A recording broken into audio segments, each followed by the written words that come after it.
자녀의 바른 스마트폰 사용을 위해서 부모가 해줄 수 있는 일이 있습니다. 아이와 외출할 때는 그림책 한 권이나 아이가 좋아하는 활동 챙겨서 나가기, 미디어를 보상 개념으로 사용하지 않기, 아이와 스마트폰을 많이 사용했을 때 단점 이야기해보기, 아이가 즐겨하는 스마트폰 내용에 관심 갖기, 부모인 나의 스마트폰 사용 시간 체크하기.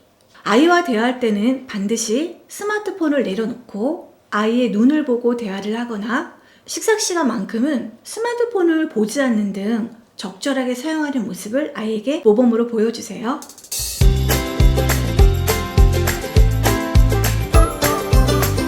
안녕하세요. 재현쌤의 요가쉼터 재현쌤입니다. 저번 시간에는 자녀의 바른 스마트폰 사용을 위해서 부모가 할 수 있는 일에 대해서 알아보았습니다.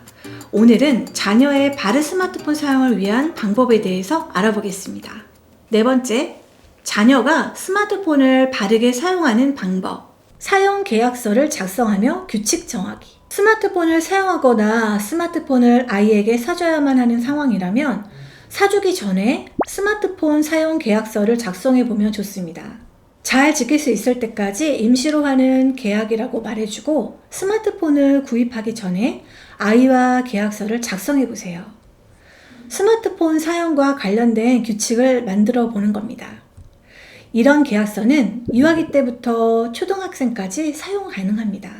가장 중요한 점은 아이만 지키는 것이 아니라 부모님도 함께 지키도록 노력해야 효과가 있습니다.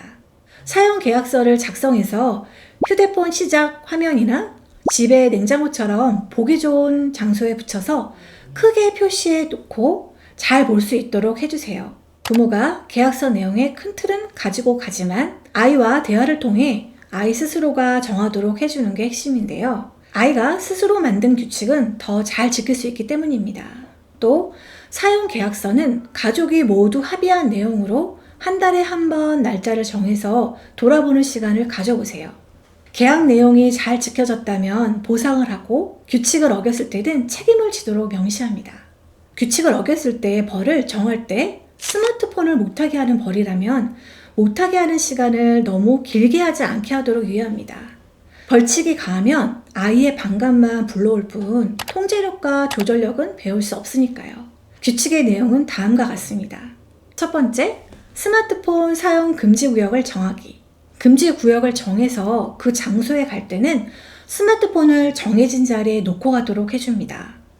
가족 스마트폰 보관함을 만들어 금지 구역에 가기 전 스마트폰을 놓고 가도록 해주세요. 사용 금지 구역은 화장실, 식사할 때, 자기 전, 침실이라고 정할 수 있습니다. 화장실에 갈 때는 스마트폰 가지고 가지 않기. 화장실에서 스마트폰이 이미 습관이 되어버린 아이에게는 좋아하는 책 하나를 선정해 가족 스마트폰 보관함에 놔두어서 스마트폰 대신 가져가도록 할 수 있습니다. 단 너무 오래 있을 경우에 건강이 좋지 않을 수 있으니 되도록 화장실은 아무것도 가지고 가지 않도록 하는 게 좋습니다. 식사할 때는 스마트폰을 사용하지 않고 대화하기. 우리의 뇌에는 포만 중추라는 기관이 있습니다. 음식을 먹으면 포만 중추가 배가 부르다는 신호를 뇌에 보내서 음식을 그만 먹도록 만듭니다. 동영상을 보면서 식사를 하면 포만 중추가 무엇을 먹고 있는지, 양은 얼마만큼인지를 인지하지 못한다고 해요. 그래서 짧은 시간에 많이 먹거나 쉽지 않고 삼켜서 소화불량이나 과체중이 올 수도 있습니다. 깊은 숙면을 위해 잠자기 2시간 전에는 스마트폰을 사용하지 않기. 가족과 대화할 때, 공부할 때. 이런 미디어 사용 금지 구역의 설정은 아이에게 혼자 있는 시간, 생각하는 시간을 만들어주는 효과가 있습니다. 아이가 혼자 있을 때 지루한 시간을 견디는 아이에게는 즉각적인 칭찬으로 보상해주세요. 이렇게 지루하고 따분한 순간에 깊이 있는 사고도 나오고 창의적인 발상도 나올 수 있으니까요. 두 번째, 알람 맞춰 사용시간 제한하기. 알람 시간을 정해놓고 스마트폰 제한 시간을 정할 수 있습니다. 스마트폰 시간을 제한하는 이유에 대해서는 장시간 사용 시 신체적으로 나쁜 영향이 미칠 수 있음을 이야기해 줍니다. 이 방법은 제한 시간을 정해 알림벨이 울리면 스마트폰을 그만하도록 하는 방법입니다. 제한 시간은 부모가 정해주고 벨소리는 아이가 정하는 거예요. 배소리를 아이가 정하도록 하는 이유는 규칙을 정할 때는 아이의 의견이 들어가야지만 아이가 자신이 규칙을 정했다는 생각이 들어서 규칙을 더 잘 지킬 수 있기 때문입니다. 또 알람을 설정하는 이유는 스마트폰을 사용하는 아이에게 계속해서 부모가 시간 다 됐어, 이제 끝이야 하고 재촉한다면 시간 조절은 부모의 역할이라는 개념을 심어주는 것이 돼요. 타이머를 주시하는 사람이 부모가 아닌 아이 자신이 되게 하면 자기 조절력 발달에도 도움이 될 수 있습니다. 또 알람을 이용하면 사람이 아닌 알람이 울리는 것이라 부모와 아이가 서로 감정 상할 일이 없게 됩니다. 알람으로 사용할 시계는 중간중간 시간을 보며 준비할 수 있는 숫자가 잘 보이는 디지털 시계를 추천합니다. 시계를 아직 볼 수 없는 아이라면 5분, 10분 단위의 모래시계를 판매하니 모래시계를 이용하면 되겠습니다. 세 번째, 동시 작업은 하지 않기. 스마트폰을 보면서 TV를 보던지 걷는 도중에 스마트폰을 사용하는 행동은 집중력 저하, 안전 문제와도 직결되기 때문에 하지 않도록 합니다. 네 번째, 디지털 콘텐츠나 앱을 혼자 마음대로 찾아보거나 혼자 마음대로 다운로드하지 않기. 아직 디지털 콘텐츠에 대한 변별력이 부족한 아이에게 선택권을 넘기지 마세요. 새로운 앱이나 디지털 콘텐츠를 다운로드 받을 때는 꼭 부모와 상의 후에 받도록 아이와 먼저 약속해 주세요. 두 번째, 코딩 애플리케이션을 이용하기. 테크 네이티브라는 말이 있습니다. 태어날 때부터 컴퓨터, 모바일 기기, 인터넷 등과 더불어 삶을 살아가는 우리 아이들을 가리키는 말입니다. 이 말은 우리 아이들이 게임, 인터넷, 스마트폰에 중독되기 쉬운 환경에 노출되어 있다는 말이기도 해요. 그렇다고 해서 이런 현실에서 미디어를 완전히 차단하며 살아갈 수는 없습니다. 스마트폰을 사용하는 게 문제가 아닌 어떻게 사용하느냐가 중요한 시점입니다. 건강하게 스마트폰과 IT를 이용하는 방안이 요즘 많이 생겨나고 있어요. 코딩 교육이 바로 그 방안인데요. 코딩 교육은 한마디로 컴퓨터 프로그래밍을 배우는 것입니다. 마치 블록을 조립하듯이 필요한 컴퓨터 명령어를 사용하여 조합해보며 쉽게 컴퓨터 프로그램을 만들 수 있습니다. 코딩 교육을 통해 컴퓨터 프로그램을 개발하며 아이들 스스로 컴퓨터 언어를 다룸으로써 창의적인 아이디어를 만들어내고 문제 해결 능력과 논리적 사고를 기를 수 있습니다. 2025년부터 초등학교, 중학교의 정보 수업 의무 시수가 초등학교는 34시간, 중학교는 68시간으로 확대된다고 합니다. 특히 코딩 교육이 정보 수업 내용에 필수적으로 포함되어 있어서 코딩 교육이 의무화될 전망입니다.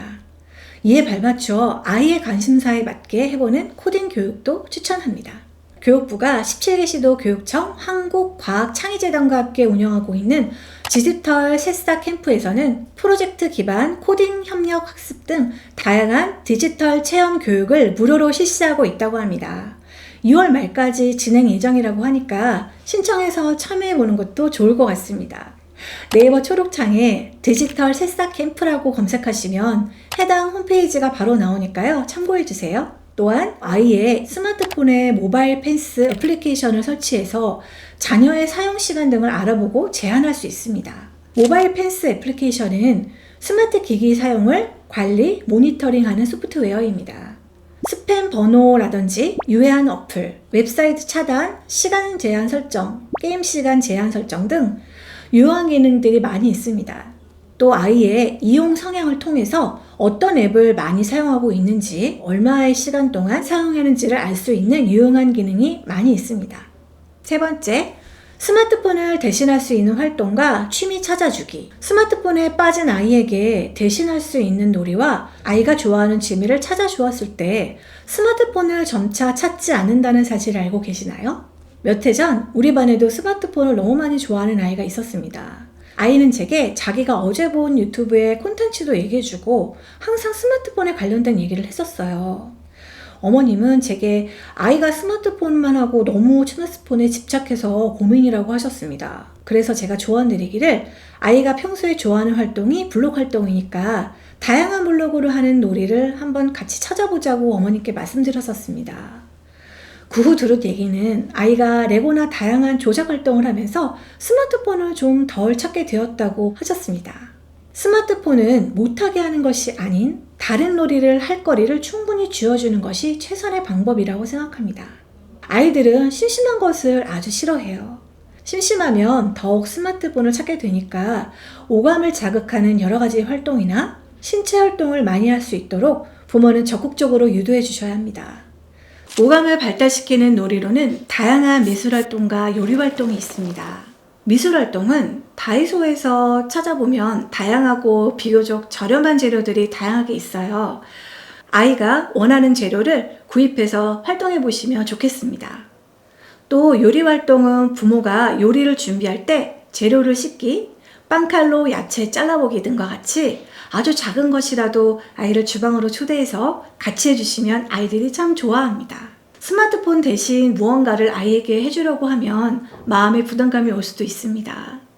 그럴 때는 먼저 아이가 평소에 어떤 것을 재밌어하고 즐거워하는지 파악해서 종이에 한번 적어보세요. 또한 일주일에 하루를 정해서 스마트폰 없이 자연과 함께하는 날을 정해보는 것도 좋습니다.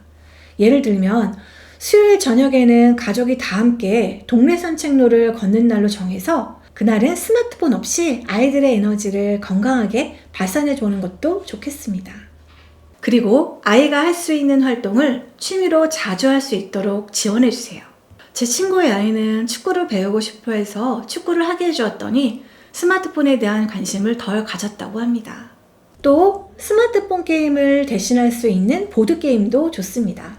4세에서 7세까지 연령의 아이가 하면 좋은 보드게임은 사다리 게임, 할리갈리 딜럭스, 할리갈리 링엘딩, 치킨차차, 쌤쌤, 라벤스 부르거 등 여러 가지가 있습니다.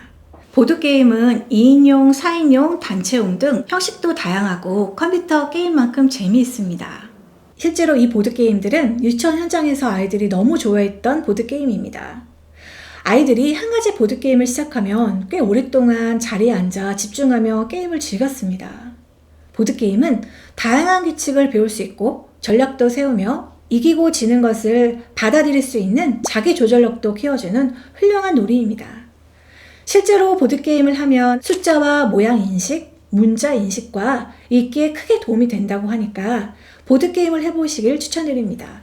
우리 아이도 언젠가는 컴퓨터를 갖게 될 날이 오겠죠. 하지만 그때까지는 책을 가까이 해야 합니다. 컴퓨터, 스마트폰을 최대한 늦게 노출하고 책을 가까이 하라고 조언했던 이 사람은 누구일까요?